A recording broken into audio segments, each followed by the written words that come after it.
feel like I should have never doubted that Guy Gavriel was going to bring it home with book 2 in this one, yeah, did not disappoint.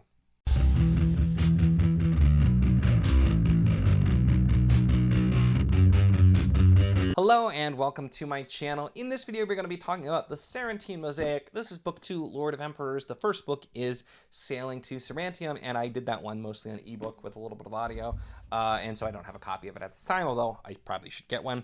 But we're going to be talking about this kind of as a whole now that I finished it, because I had a lot of critiques with the first book, and it was definitely not my favorite, and I still had some critiques with this one, but it also did quite a lot that really I loved, just to say, and so that really kind of helped and redeemed it and made it still really enjoyable for me. And although if you want to hear full spoiler thoughts on this book, I will be having a live chat tonight with Zamar and Ben, which I will link down below. That's going to be at 6:30 Central, 7:30 Eastern. Buddy read the first one with them and some others as well, and so we've been talking a lot about it, and I'm excited to talk more there. This is going to be spoiler free and just kind of a general series review where I kind of talk about some things that help for me, and just talk about it in general. But that one, if you want to hear all of the spoiler thoughts, make sure to check it out.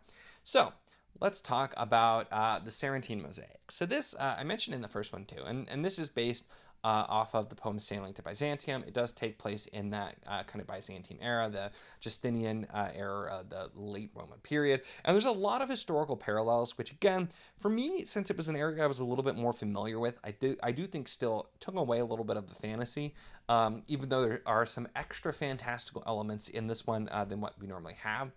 But the big thing for me is in the first book, I was not a huge fan of the main character, Crispin, and some things with him just where like it seemed like he was just the ultimate ladies' man and every woman just wanted him, as well as just some of the side characters got a lot of development in small doses, but then were just dropped for periods of time, and so I wasn't a huge fan of that.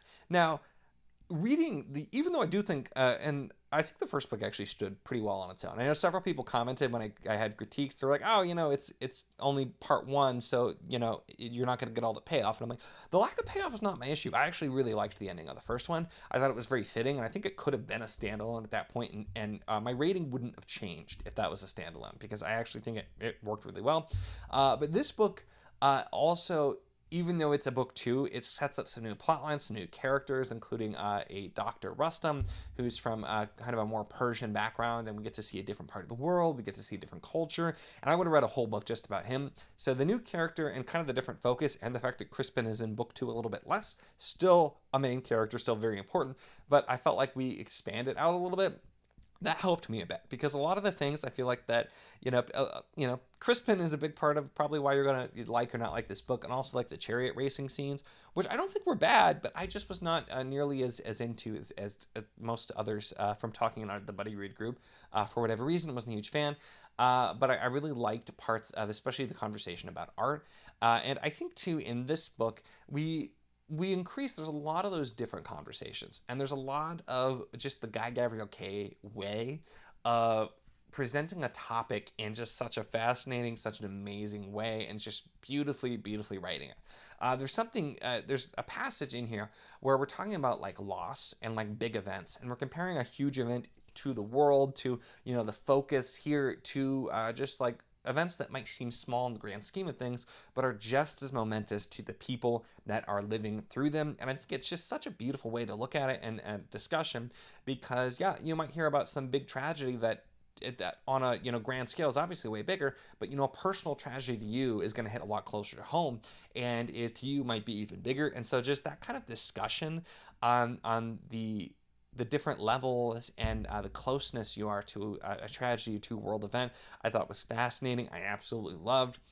And there was also some really great, just through the character story, just some talks of legacy and things like that as well. And the way different characters really wanted a legacy, wanted to be remembered, and that type of thing, and the different ways on that. So those were some themes that I just think shine through so phenomenally, especially in Lord of Emperors. And I absolutely loved those bits. And those are really... Guy Gavriel with his themes, with his discussion like that, is where he typically shines for me, just along with the beautiful writing. I do think also, I did read this one completely physically. I didn't do ebook. I didn't do any audio. I did a video where I was talking about my preference for audio, ebook, physical, whatever, depending on the series. Guy Gardner is definitely an author I feel like I prefer to physically read. Just works better for me that way. And the way he writes, I feel like can sometimes be confusing when you're listening to audio, because he jumps around a lot sometimes, including with time. Like he'll jump forward to say something and then jump back. And so without the clear chapter breaks, sometimes it can be weird. As well. So I think I probably enjoyed this a little bit more just because it was nice just 100% physically reading it. Although, granted, I did some audio for my favorite Guy Gardner stuff too, so it's not a one-to-one thing, but I definitely do think that it helped. I still had some issues here with, I still wasn't a huge fan of Crispin. I think my critiques of him still really shine through, but some of the things that annoyed me about him just weren't focused on nearly as much because there was a lot more going on in this book, and so I think that definitely helped.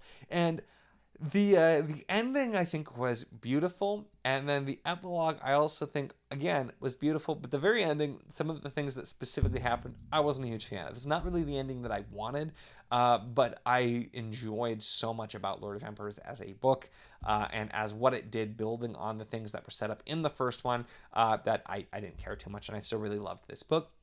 I do think, for me, honestly, even though this is a duology, even though these are part 1 and part 2, so to speak, they both honestly stand alone exceptionally well. And Lord of Emperors, for me, is a standalone book again, even if this was not coming from and building off of course, some of the things would be a lot less meaningful because it is building off of a lot of the ideas and themes and starts to character journeys that started there. But just as a book on its own, I think was really, really strong and really brought this up where I was pretty underwhelmed with Sailing to Sarantine, but brought this up to be probably, you know, a really solid 4-star duology for me for Guy Gardner.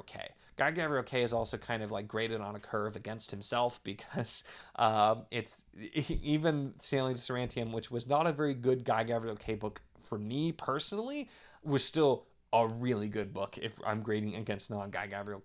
But I think this is one of those things, if you were like me and had some issues with Sailing to Sarantine, I think you're gonna probably like Lord of Emperors more if you had similar reasons, as well as I do just think Lord of Emperors was a much stronger book as a whole. A lot of the things that just felt really odd to have issues with Guy Gardner was some of the things with like the pacing, the character journeys, some of the way things were included just didn't feel quite there. I think was probably because he was trying to establish things in order to roll with them later in book 2 instead of doing everything at once. So I do think book 2 it improves on some of those things as well. But honestly, like I said, just looking at both books on their own, Lord of Emperors really, really brought up my enjoyment and made this very worthwhile reading. It's still definitely my least favorite Guy Gardner is this duology, but when I read Lions, Valrasan, and Song for Our Bone, that's such hard competition anyway, and I'm still very excited to continue on with reading the rest of all of Guy Gardner's things. So really, those are my thoughts. Like I said, I'm not going to go too crazy in depth because we will be talking tonight in a lot more depth about Lord of Emperors and probably about the series as a whole. So definitely check that out if you want to hear more. But that's it for this one. Make sure to give the video a like if you enjoyed it. Check the link in the description as always for the Patreon if you want to support what I do, as well as for the Wizard of the Enclave Discord if you want to chat books, whether this book, other books, really anything and all. It's a lot of fun. We'd love to have you. And of course, if you enjoy my content, make sure to subscribe.